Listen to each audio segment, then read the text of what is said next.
Hello students, आज अपन शुरुआत करते हैं अपनी 10.2 के अंदर क्वेश्चन नंबर 9 से। दो क्वेश्चन रह गए थे तो आज कर लेते हैं। देखिए, इसमें दिया हुआ है त्रिभुज एबीसी का लंब के अंदर एच है। तो मैंने ये बना लिया एक त्रिभुज ए बी सी, जिसका लंब के अंदर क्या दे दिया, एच। लंब के अंदर आपको पता ही है क्या होता है, त्रिभुज के तीनों शीर्ष लंब संगामी होते हैं, उनके संगम बिंदु को लंब के अंदर कहते हैं। तो ये शीर्ष लंब हो गया, एक ये शीर्ष लंब हो गया और एक ये शीर्ष लंब। ठीक है, ये नाम हो गया इस बिंदु का एच। फिर इसमें दिया हुआ है कि ए एच, बी एच और सी एच। ए एच का मध्य बिंदु है एक्स, ये इसका मध्य बिंदु है। बी एच का मध्य बिंदु वाई और सी एच का मध्य बिंदु जेड। तो ये आपका जो तीनों बिंदुओं को मिलाने पर जो त्रिभुज बन रहा है एक्स, वाई और जेड, कि इस एक्स वाई जेड का लंब के अंदर है, वह भी क्या होगा, एच ही होगा। तो अपन इसकी शुरुआत करेंगे। दिया है त्रिभुज ए बी सी का लंब के अंदर एच है तथा A H, B H, C H के मध्य बिंदु एक्स वाई जेड से एक त्रिभुज एक्स वाई जेड बनता है। ठीक है, सिद्ध करना है। सिद्ध क्या करना है आपको, कि त्रिभुज एक्स वाई जेड का लंब के अंदर एच। अपन उपपत्ति में देखेंगे तो उपपत्ति के अंदर देखिए कि आप क्या करोगे, कि जैसे ये अपन ले लिया मैंने त्रिभुज एच बी सी ले लिया। कौन सा, एच बी और सी, ये ले लिया। इसमें देखिए इस रेखा का मध्य बिंदु वाई, इस रेखा का मध्य बिंदु जेड है। तो अपन लिखेंगे त्रिभुज एच बी सी में y व z बी एच और सी एच के मध्य बिंदु हैं।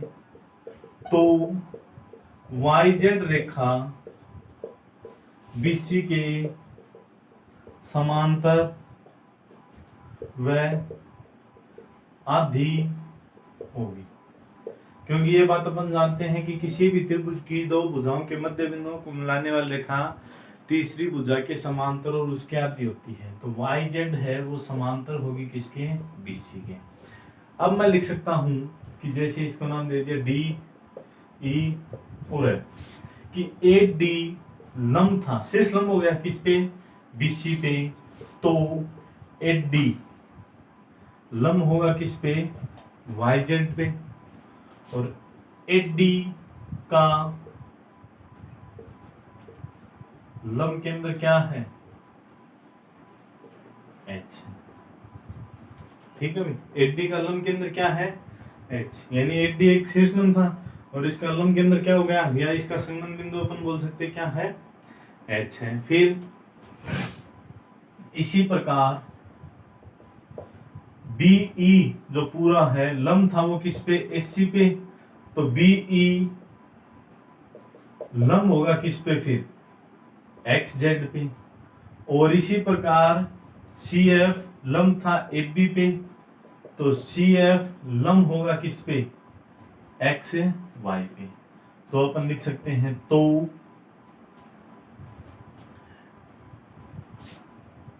तीनों शीर्ष लंब त्रिभुज एक्स वाई जेड के भी शीर्ष लंब है तथा इनका संगमन बिंदु एच है। तो एच त्रिभुज एक्स वाई जेड का लंब के अंदर होगा, ये बात अपन इसके अंदर लिख सकते हैं। ठीक है, कोई यानी कहने की बात आ गई कि ये और ये रेखा समांतर है, ये इस पे लंब था तो समांतर हो गई, तो ये और ये इस पे भी क्या होगा, लंब होगा, तो ये अपना क्या हो गया, शेष लंब। इसी प्रकार से ये इसी प्रकार से ये शेष लंब हो गए, तो इनका संबंध बिंदु वो क्या हो गया, एच हो गया। तो ये हो जाएगा अपना क्वेश्चन नंबर। लास्ट क्वेश्चन है इस प्रश्नावली का 10 नंबर।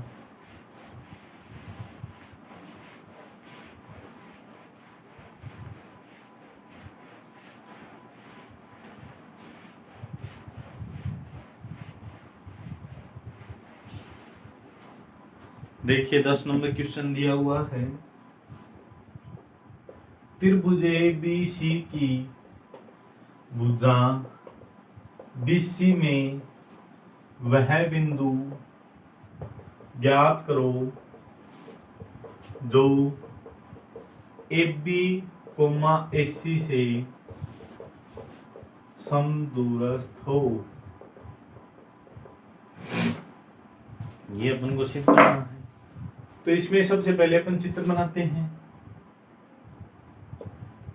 ABC ये हो गया अपना एक त्रिभुज, त्रिभुज की भुजा BC में वह बिंदु ज्ञात करना जो इससे समदूरस्थ हो।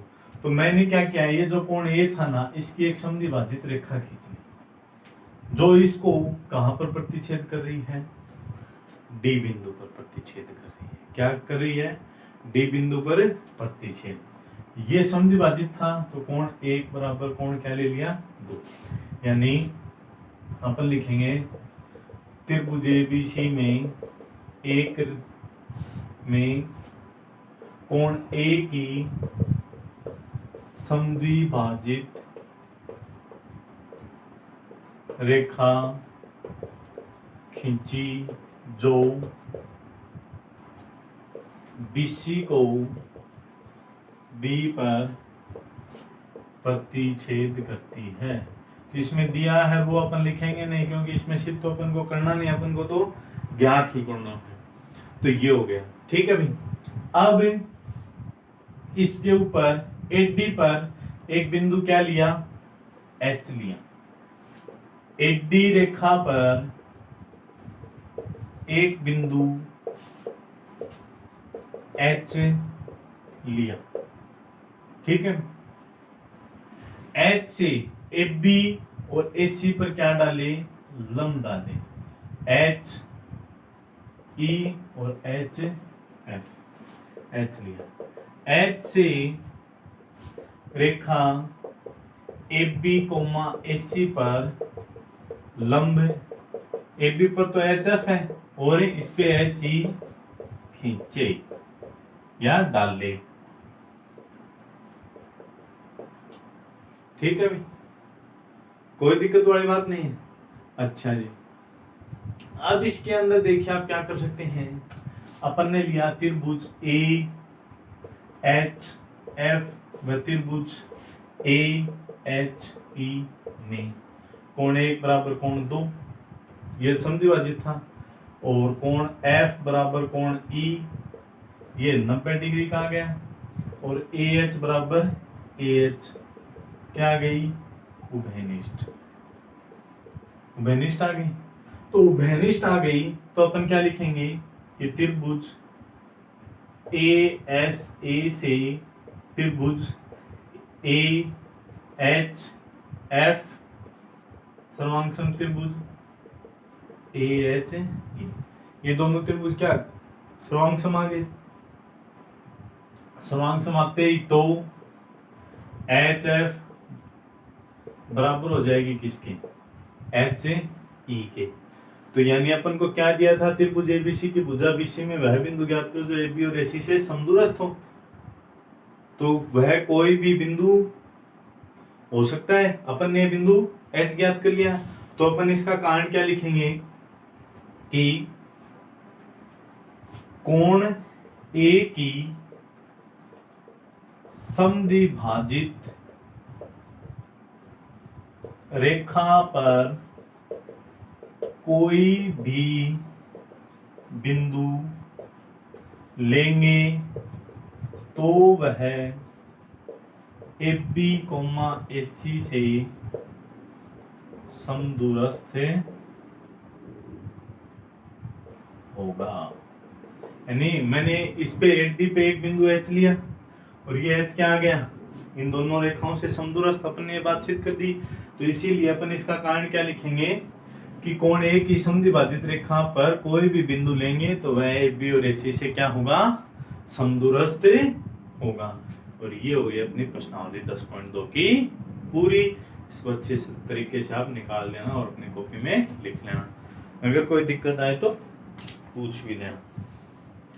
अब देखिए अपनी 10 की प्रश्नावली की विविध प्रश्नमाला की अपन शुरुआत करते हैं।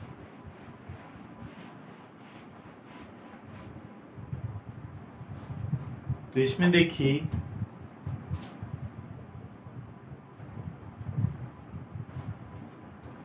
सबसे पहला क्वेश्चन आपको दिया हुआ है कि किसी त्रिभुज के शीर्षों से समदूरस्थ बिंदु, त्रिभुज के शीर्षों से समदूरस्थ बिंदु, ये तो अपने पास एक क्वेश्चन भी आया था। कौन सा क्वेश्चन था, क्वेश्चन नंबर पहला ही था 10.2 में कि त्रिभुज के तीनों शीर्षों में तीनों भुजाओं से समदूरस्थ बिंदु का बिंदु पथ। तो इसमें अपन लिखेंगे कि त्रिभुज के शीर्षों से समदूरस्थ बिंदु कौन सा होता है, परिकेंद्र होता है। और अगर कोई पूछ ले कि भुजा से समदूरस्थ, तो वो क्या होगा, अंतःकेंद्र होता है। इस बात को आपको ध्यान में रखना है, कई बार एक नंबर में पूछ लिया जाता है। दूसरा क्वेश्चन देखिए कि त्रिभुज का गुरुत्व केंद्र होता है। कौन सा केंद्र, गुरुत्व केंद्र। गुरुत्व केंद्र क्या होता है कि जो जैसे ये अपना त्रिभुज है, त्रिभुज के अंदर गुरुत्व केंद्र, गुरुत्व केंद्र का मतलब होगा केंद्रक। त्रिभुज का गुरुत्व केंद्र क्या होगा, केंद्रक। और केंद्रक क्या होता है आपको पता ही है, तो अपन लिख सकते हैं कि गुरुत्व केंद्र क्या होगा, केंद्रक। और केंद्रक होता क्या है, केंद्रक क्या होता है, माध्यिकाओं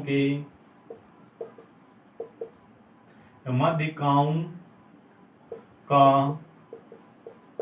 संगमन बिंदु। तो इसमें आपका ऑप्शन, इसमें तो था ख, इसमें हो जाएगा आपका ऑप्शन ग। ठीक है भाई। तीसरा, समतल में लुढ़कने वाले वृत्त के केंद्र का बिंदुपथ होता है। ये बोल रहा है कि ये समतल है, इस पे के वृत्त है, ये लुढ़क रहा है, यानी इस प्रकार से गोल गोल जैसे टायर होता है, रोड के ऊपर टायर चलता है, तो केंद्र का बिंदुपथ ये इसका केंद्र है।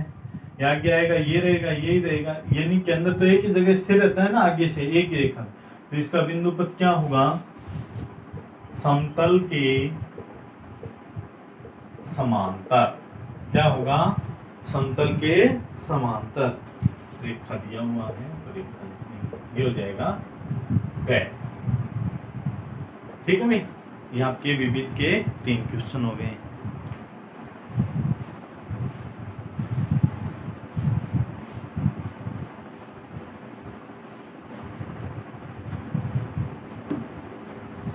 चार नंबर, यदि किसी त्रिभुज की दो माध्यिकाएं समान हो तो त्रिभुज होगा। अपनी जो एग्जाम्पल था 3 नंबर की त्रिभुज की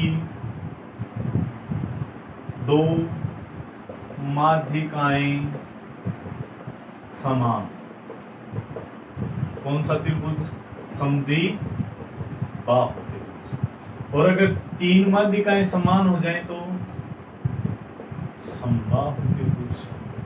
तो इसमें अपना ऑप्शन हो जाएगा 4 के में ख। अब देखिए अपना 5 नंबर क्वेश्चन। 5 नंबर में दे दिया कि यदि AB और CD दो असमांतर रेखाएं, 5 के में कि ये दो असमांतर हैं, तो यानी मैं इस प्रकार से लिख सकता हूँ, ये दोनों असमांतर हो गई AB और CD। और आपको पता है कि दो रेखाएं असमांतर हैं, यानी समान नहीं है, समांतर नहीं है, तो उनको आगे बढ़ाने पर डॉटेड से तो वो दोनों रेखाएं क्या कर जाएंगे, आपस में प्रतिच्छेद कर जाएंगे। तो इनसे समान दूरी पर रहने वाले बिंदु P का बिंदुपथ, कि जैसे मैंने ये ले ली, ये रेखा ले लो, ठीक है भाई। इनको आगे बढ़ाएंगे प्रतिच्छेद, तो इनसे समान दूरी पर रहने वाले बिंदु का बिंदुपथ क्या होगा, ये। तो ये अपने पास पर में आई थी कि इन दोनों बिंदुओं के प्रतिच्छेद, जहां पे प्रतिच्छेद करेंगे उस कोण का समद्विभाजक रेखा। तो इसमें हो जाएगा ख ऑप्शन, बिंदु P से होकर जाने वाली रेखाएं AB तथा CD के अंतरित कोण की समद्विभाजित रेखाएं। यही हो गया ना, यानी ये जहां पे भी प्रतिच्छेद करेंगे उस कोण की समद्विभाजक की रेखा इन दोनों से समदूरस्थ बिंदु का बिंदुपथ होता है। यानी पर में कौन सी आ गई, 10.2 की आ गई। 6 नंबर इसमें दिया हुआ है क्वेश्चन, वह त्रिभुज जिसके लंब केंद्र, परिकेंद्र और अंत्य केंद्र समपाती, यानी जिसके लंब केंद्र भी, परिकेंद्र भी और अंत्य केंद्र तीनों कोण क्या हो, समपाती हो। कि जैसे ये आपका त्रिभुज है, इसमें यही लंब केंद्र हो, यही परिकेंद्र हो और यही अंत्य केंद्र हो। तो जैसे परिकेंद्र क्या होता है त्रिभुज की, भुजाओं के लंब समद्विभाजकों का संगमन बिंदु। तो ये भुजा का हो गया, ये भुजा का हो गया, ये भुजा का हो गया। अंत्य केंद्र कोणों का ये हो गया, ये हो गया और ये हो गया। और लंब केंद्र शीर्ष लंबों का। तो ये अपनी बात होती है समबाहु त्रिभुज में, क्योंकि समबाहु त्रिभुज में क्या होता है, सभी भुजाएं समान माप की होती हैं, तो इनके लंब समद्विभाजक होंगे वह भी समान ही माप के होंगे और प्रत्येक कोण भी बराबर होता है 60 डिग्री का। तो इनके जो समद्विभाजित होंगे वह भी क्या होंगे, बराबर ही होंगे। तो ये अपना कौन सा हो जाएगा, समबाहु त्रिभुज। इसका ऑप्शन हो जाएगा आपका क, और इसका ऑप्शन था आपका ख। फिर इसमें है 7 का, वह त्रिभुज जिसका लंब केंद्र त्रिभुज का शीर्ष बिंदु होता है कहलाता है। बहुत ही अच्छा क्वेश्चन है, देखिए 7 नंबर। ये आपको क्वेश्चन लिख के और उनके आगे सीधा आंसर लिख के याद रखने हैं, क्योंकक्योंकि ये इस प्रश्नावली में से छोटा क्वेश्चन आता है तो एग्जाम में पूछ लिया जाता है। 7 का क्वेश्चन है, वह त्रिभुज जिसका लंब केंद्र त्रिभुज का शीर्ष बिंदु हो, यानी शीर्ष बिंदु हो और क्या हो, लंब केंद्र हो। तो जैसे अपन ने एक त्रिभुज बनाया, ठीक है, ये इस त्रिभुज में मैंने लंब खींच लिया शीर्ष का, ठीक है, तो ये 90 डिग्री का।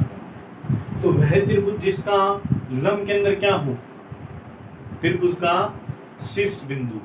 तो शीर्ष बिंदु लंब केंद्र है, एक ही बात, यानी शीर्ष बिंदु हो और लंब हो, यानी शीर्ष से उसके ऊपर क्या खींचा जाए, एक लंब खींचा जाए, तो वह लंब केंद्र होता है। तो इसके अंदर अपना क्या होगा कि इसके अंदर अपना ऑप्शन होगा समकोण त्रिभुज, क्योंकि समकोण त्रिभुज के अंदर क्या होता है कि एक शीर्ष से और इसकी सम्मुख भुजा के ऊपर क्या डाला जाता है, लंब। ये कितने डिग्री का होता है, 90 डिग्री का। यहां से अगर अपन लेके चलते हैं तो यहां से इसके ऊपर डालेंगे तो ये भी अपना क्या हो जाएगा, 90 डिग्री का। तो ये क्या हो गया, वह त्रिभुज जिसका लंब केंद्र त्रिभुज का शीर्ष बिंदु हो, क्या कहलाएगा, कौन सा त्रिभुज कहलाएगा, समकोण त्रिभुज। कौन सा ऑप्शन हो जाएगा इसके अंदर, क्या हो जाएगा। ये आपके ऑप्शन वाले क्वेश्चन हो गए हैं पूरे। अब 8 नंबर इसमें क्वेश्चन दिया हुआ है कि घड़ी के पेंडुलम का बिंदुपथ। तो घड़ी का पेंडुलम आपने देखा होगा, जैसे ये घड़ी है, इसका पेंडुलम इस प्रकार से इस प्रकार होता रहता है हमेशा। तो ये क्या होता है, ये कहलाता अपना एक वर्त चाप। क्या हो गया कि ये वर्त का चाप, यानी इस प्रकार से इतना ही कहलाता है। तो यहाँ से यहाँ पे क्या कहलाएगा, ये चाप। तो ये किसका हो गया, एक वर्त चाप। ये हो गया आपका 8 नंबर क्वेश्चन। इन 8 क्वेश्चनों को आपको हमेशा याद रखना है, इनके क्वेश्चन के आंसर आपको याद करने हैं।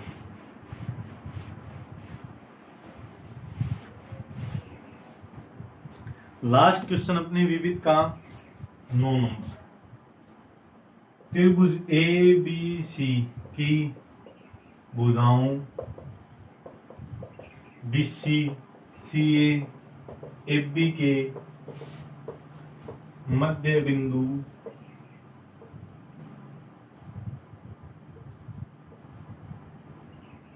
DEF तो सिद्ध करो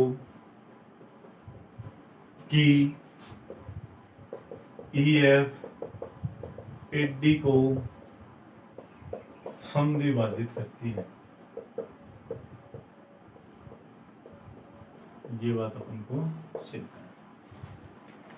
तो इसके अंदर देखिए आप क्या करोगे, क्या दे दिया कि त्रिभुज ABC की भुजाएं BC CA और AB के मध्य बिंदु, BC का मध्य बिंदु क्या है D, CA का मध्य बिंदु E और इसका मध्य बिंदु F। तो आपको सिद्ध करना है कि जो EF रेखा है आपकी EF वो AD रेखा को क्या करती है, समद्विभाजित करती है। ये बात आपको क्या करनी है, सिद्ध करनी। तो इसके अंदर देखिए मैं लिखूंगा, दिया है त्रिभुज ABC में AB BC CA के मध्य बिंदु कौन कौन से हैं, AB का तो है F, BC का D, इसका E है। सिद्ध करना है EF AD को समद्विभाजित करती है।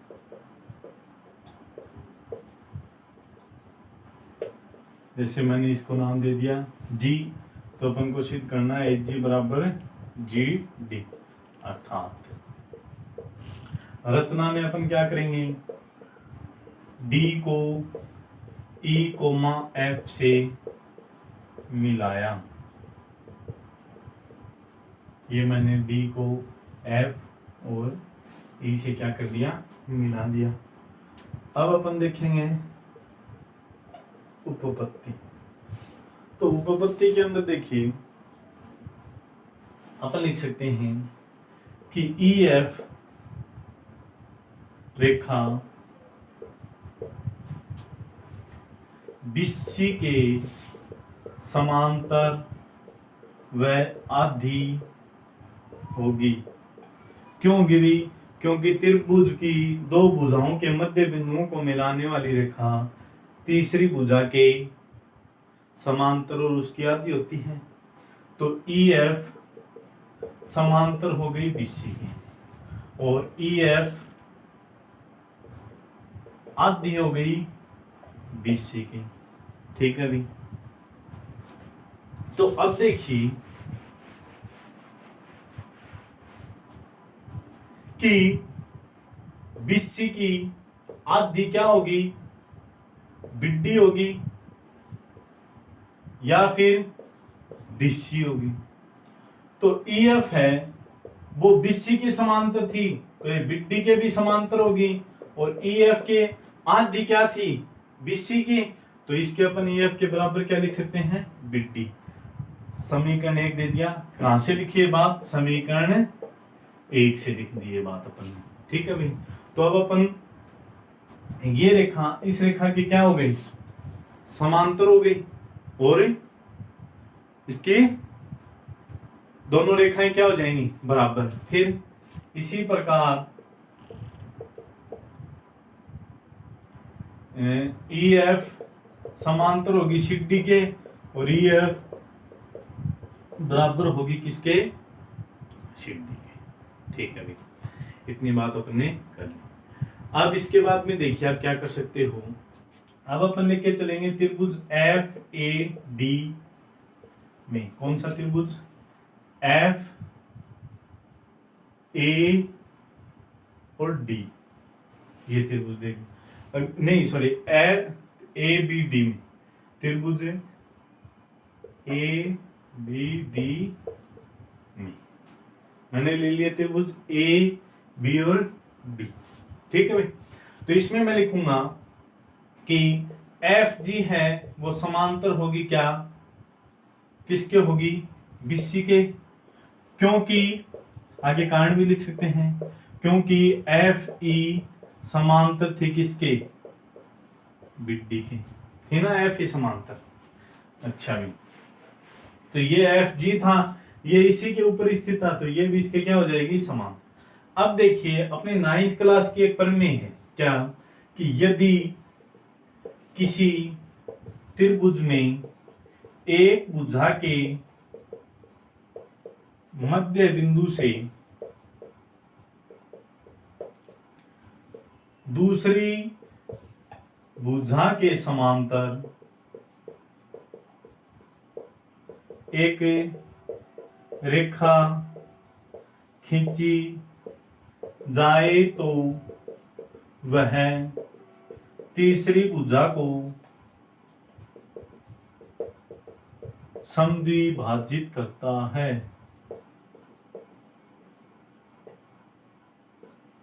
तो यानी मैंने बिंदु एफ से इसके समांतर, इसके बिड्डी के समांतर एक रेखा एफ जी खींची, मान लीजिए, तो एफ जी एच डी को क्या करेगी, समद्विभाजित करेगी। तो अपन लिख सकते हैं कि एफ जी एच डी को समद्विभाजित करती है। क्यों, क्योंकि एफ जी समांतर थी किसके, बीसी के, और एफ एफ डी का मध्य बिंदु भी है।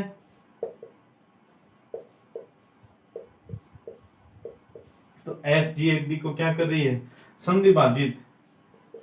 तो अपन लिख सकते हैं कि ई एफ एफ डी को समद्विभाजित करती है। यही बात अपन को क्या करनी थी, सिद्ध करनी थी। ये आपके ऊपर में याद रख लेना, 9th क्लास में आयत के ऊपर में आई थी। अगर 9th वाली याद नहीं होगी तो ये अपनी जो 11 प्रश्नावली है उसमें भी अपने काम में आएगी यही पर में। तो इसको आप अच्छे से कर लेना। ये हो गई अभी आपकी 10 की विविध पूरी, यानी 10 की प्रश्नावली कंप्लीट हो चुकी है।